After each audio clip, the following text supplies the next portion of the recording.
Selamat pagi, salam sahabat. Hari ini Sabtu 27 Desember tahun 2025. Kita akan bersama merenungkan firman Tuhan dari Yohanes 1 ayat 29 sampai 34. Yohanes pasal 1 ayat 29 sampai 34. Demikianlah firman Tuhan.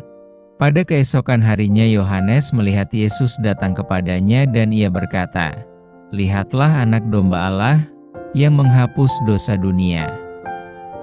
Dialah yang kumaksud ketika kukatakan, kemudian daripadaku akan datang seorang yang telah mendahului aku, sebab dia telah ada sebelum aku.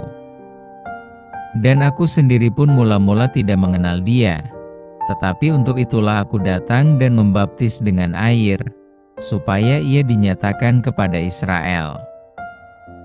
Dan Yohanes memberi kesaksian.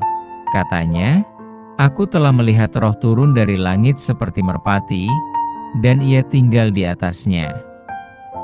Dan aku pun tidak mengenalnya, tetapi dia, yang mengutus aku untuk membaptis dengan air, telah berfirman kepadaku, jikalau engkau melihat Roh itu turun ke atas seseorang dan tinggal di atasnya, dialah itu yang akan membaptis dengan Roh Kudus. Dan aku telah melihatnya dan memberi kesaksian, ia inilah anak Allah." Dengan tema, inilah kesaksian Yohanes Pembaptis. Yohanes Pembaptis adalah saksi penting akan Yesus dalam pasal pertama Injil Yohanes. Sebagai saksi, dengan tegas ia menyatakan bahwa Yesus adalah anak domba Allah yang menghapus dosa dunia di ayat 29. Yohanes bersaksi bahwa Yesus adalah Mesias yang membawa keselamatan sejati. Yohanes menegaskan bahwa Yesus mengorbankan dirinya bagi umat manusia, seperti darah anak domba dalam Keluaran 12 ayat 1-28 yang menyelamatkan Israel. Darah Yesus di kayu salib menebus manusia dari dosa. Bandingkan 1 Korintus 5 ayat 7. Kematian Yesus, pengorbanan sempurna yang membawa pengampunan dan menjadi satu-satunya jalan keselamatan. Bandingkan dengan Ibrani 9 ayat 28. Roh Kudus yang turun dan mendiam Yesus juga menegaskan otoritas dan kemesiasan Yesus. Yohanes menyaksikan secara langsung bahwa Yesus adalah yang dijanjikan dalam nubuat perjanjian lama, yaitu Mesias yang penuh dengan Roh Allah. Bandingkan dengan Yesaya 11 ayat 2, 42 ayat 1 dan 44 ayat 3. Dialah yang akan membaptis dengan Roh Kudus ayat 33. Suatu pembaruan hidup yang sejati bagi setiap orang yang percaya kepadanya. Artinya, hanya melalui Yesus, manusia bisa mengalami kehidupan baru. Diubah oleh kuasa Roh Kudus, makin dekat dengan Allah dan menjalani hidup dalam kebenaran dan kasih-Nya. Demikian halnya dengan sebutan anak Allah. Sebutan itu menunjukkan hubungan khusus dengan Allah dalam tradisi Yahudi. Sebutan ini mengacu pada raja dan umat Israel. Bandingkan dengan Mazmur 2 ayat 7.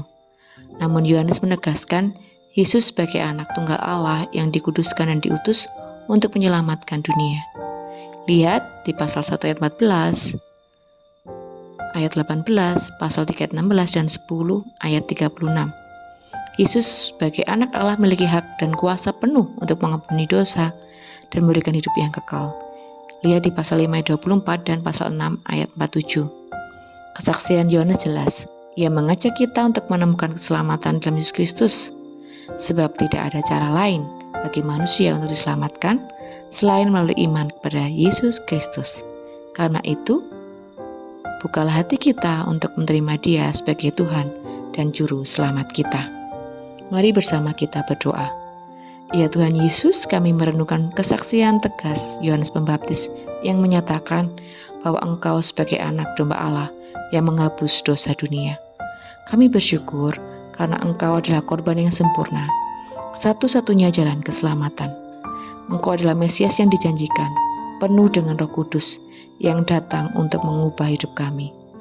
Tolonglah kami untuk sepenuhnya membuka hati kami dan menerima Engkau sebagai Tuhan dan Juru Selamat. Biarlah hidup kami dalam otoritas dan kuasa Roh Kudus yang Engkau berikan, mengalami pembaharuan hidup yang sejati. Amin. Selamat beraktivitas, Tuhan Yesus memberkati.